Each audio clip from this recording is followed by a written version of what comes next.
Loko mga ka-idol, dito po ako sa likuran ng bahay namin ngayon. Nagmamasid po ako, binabantayan ko po yung anak ko mga ka-idol. Pasensya na po kayo mga ka-idol na hindi pa po ako nakapagtulong doon sa mga kasamahan ko na katulad nila ni Kuya SG 44. That's hindi pa po kami nagsama mga ka-idol. Hindi pa po kami nag-explore doon sa bundok kasi pinapantayan po namin isa't isa yung pamilya namin, no? Mga ka-idol, buti naman ngayon na araw ay walang mga masamang bandido na umaaligid-aligid sa aking bahay. Sana lang po ay pagpatuloy na safety po kami dito, no? Kami lang dalawa sa anak ko mga ka-idol. May ginagawa po yung anak ko nandito sa labas sa bahay namin. Yan mga ka-idol, nagmamasid lang po ako sa kanya, no? Kasi ang puntoriya ng mga tao ngayon, no, mga ka-idol, yung mga mamasama ay mga pamilya po namin, no? Lahat yan ang ginagawa yung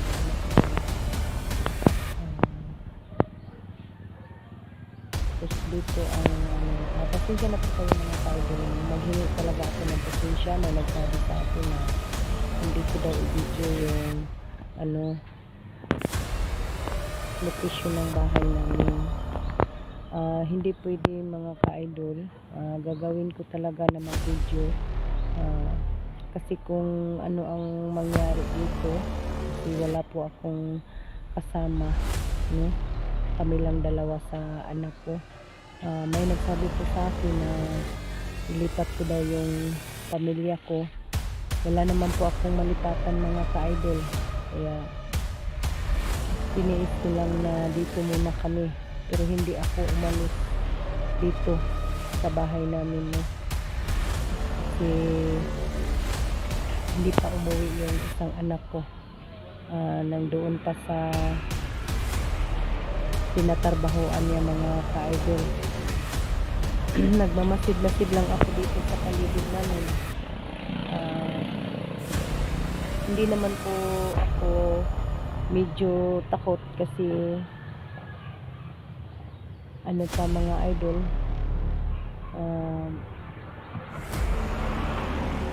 hayag pa, no? Yan ang ano na yan sa likuran namin. Kung may pumapasok sa amin mga ka-idol ay makikita po, no? Kung saan po sila dumadaan, no? Yan mga ka-idol.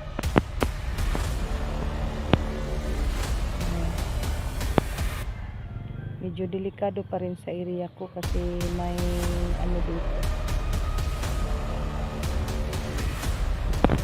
may mataguan na mga bandido kung lumulusob sila sa bahay namin, no?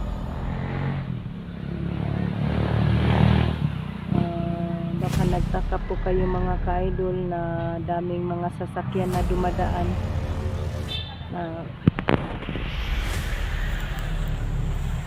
Baka nagtaka po kayo mga ka-idol na daming dumadaan sa amin. Nandito po kami sa no, tapat ng kalsada yung bahay namin. Kaya nandito po ako sa likuran namin, nagmamasid ako mga idol. Baka may masamang tao na pumapasok sa amin, makaano ako mga idol. Alerto na ako palagi, no?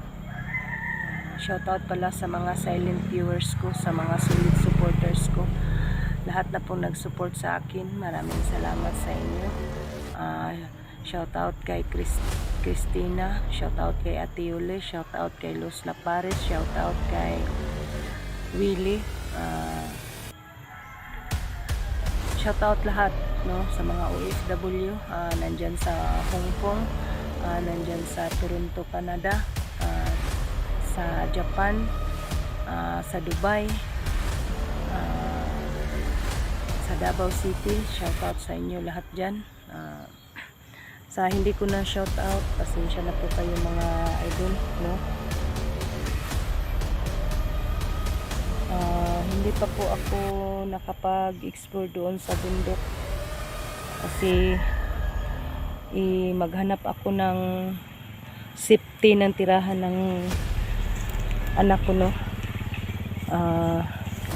Hindi po ako alis dito sa bahay namin kung hindi ko ma-safety yung anak ko. Tapos hinihintay ko pa ang isa kong anak na dumating, no, para kunin niya ang kapatid niya, para pag mag-explore ako sa bundok, tugis kay Cesar at saka kay Jojo, kailangan safety na ang dalawang anak ko mga idol. Nagsabi sa akin kailangan daw bago ako umalis dito sa bahay ko, kailangan safety na ang anak ko, mga idol.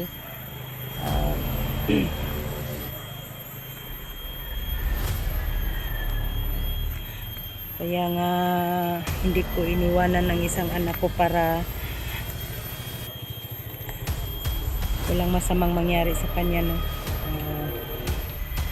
Sabi ng anak ko, ma, huwag ka munang umalis dyan hanggat hindi ako dumating, no. Hinihintay ko yung anak ko na umuwi. So yun mga kaidol, dito muna ako sa likuran namin. Pero huwag kayong mag-alala, nagtatago ako mga kaidol kasi noong isang araw na bago ako dumating dito sa bahay, may pumasok sa bahay ko. Buti na lang yung isang anak ko ay na safety siya, no. Hindi siya nakita sa mga tauhan ni Jojo. Kaya pagpasok ko, pinatay ko na agad, wala nang daming salita pa, no. Nakita nyo naman sa video ko mga idol. Kaya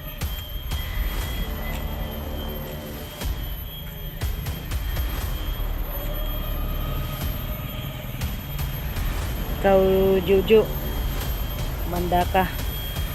Pag magsanib puwersa na kaming lahat, hindi kami titigil sa inyo pag hindi kayo makuha namin. Dami na ninyong kasalanan sa amin, no. Pati kami mga grupo, inisa-isa nyo. Ano bang kasalanan namin sa inyo? Wala naman kaming kasalanan. Kayo ang dapat managot sa mga kasalanan ninyo, hindi kami. Ang dami ng mga taong inosente ang ginagawan nyo na ng masama.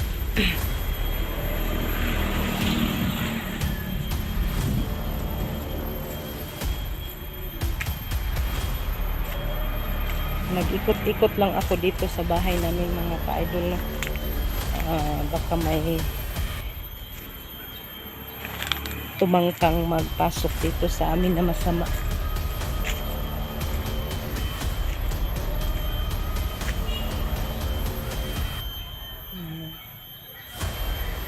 Sabi dyan na ng iba na wag ko na daw i-videohan ang ano ko, likuran ng bahay ko, kasi matuntun daw ng mga bandido.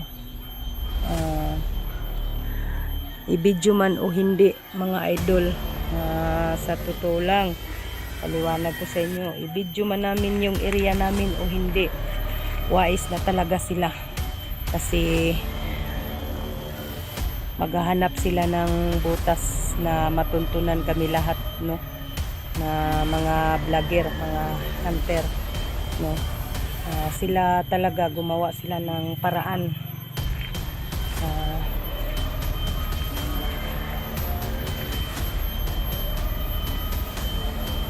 Yun lahat ang gagawin nila mga idol.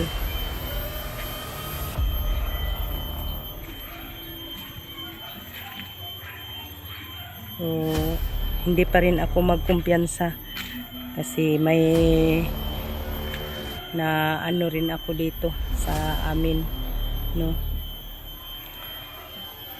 Dito lang ako nagmamasid-masid, nagtatago ako kasi ang ano nila, yung anak ko daw ay kukunin para dalhin doon sa puta nila ni Jojo, no, kasi kuhaan daw nila ng kidney kung may mabihag sila na pamilya namin, lahat ng mga vlogger, kapwa namin mga hunters, no.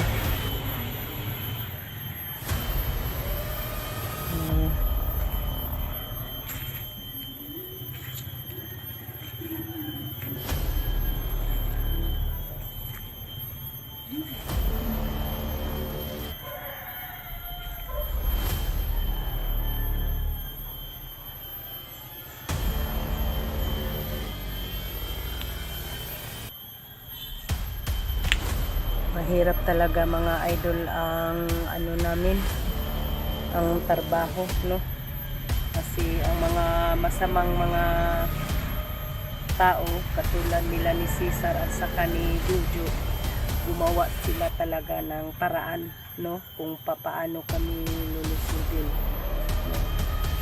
Pasensya na po kayo mga ka-idol na maingay talaga ako pag ako ang mag-explore, bawat explore ko, no. Shout out sa iyo Christina, no, sa nagbigay sa akin na ng panggas. Ulit-ulit ko sa iyo sasabihin na maraming salamat sa binibigay mo sa akin. Idol, kumusta ka dyan? Tama mga idol, no. Paano naman pag hindi tayo magsalita dito, hindi nyo maintindihan tapos ano ang ginagawa ko, ano ang punto yun, no. Medyo ano ako mga ka-idol paos kasi ulan at init ang maranasan namin sa bundok mga idol, no. So masid-masid pa rin ako mga ka-idol, huwag kayong mag-alala, palagi pa rin akong alerto, no? Hindi ako aalis dito sa bahay namin kung itong isang anak ko na hindi makuha sa kuya niya, no, para masafety, para hindi ako mag-alala pag nang ano na ako sa bundok mga idol. So hanggang dito lang muna, mag-off ka muna ako kasi alagaan ko pa yung isang anak ko, pakakainin ko pa mga idol, no? Ulitin ko, shout out lahat sa inyo, sa mga solid supporters ko, sa mga silent viewers ko, shout out sa inyong lahat, sa lahat ng nagtulong sa akin, shout out sa inyo. God bless all sa ating lahat.